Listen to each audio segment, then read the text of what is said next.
Fast forward to 2019, and we had swung all the way back to the original problem that banks started to face during the financial crisis. In other words, they needed cash and couldn't get it from each other. And this is why in September of 2019, the repo market blew up. The financial system had worked through all of its excess liquidity, mainly due to a steep rise in government borrowing. In other words, as the government spent and borrowed more and more, it worked through all that excess liquidity, drew it all out of the financial system, and banks woke up in September of 2019 and couldn't access the cash that they needed from each other.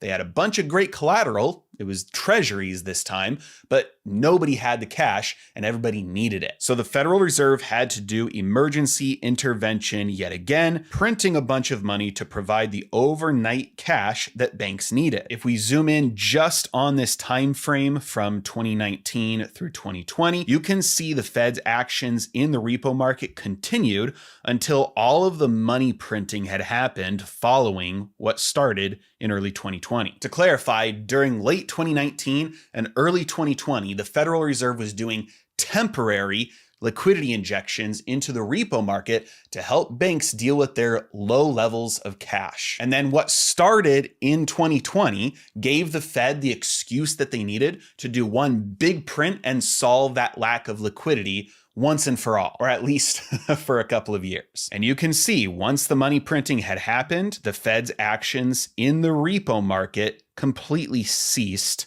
for years.